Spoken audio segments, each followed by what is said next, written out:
odstoupím pro kamery České televize. Tím absolutním vítězem a taneční skupinou roku 2016 v dětské věkové kategorii se stává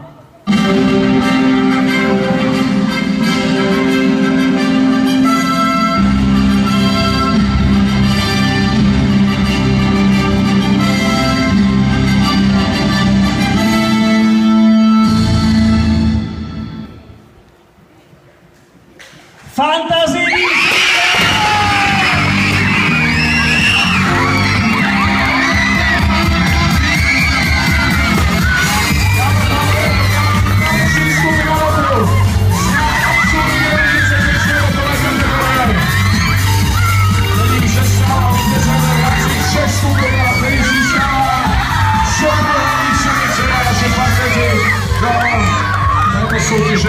Je to tým, který přichází se krát dopředu, potom jsou u nás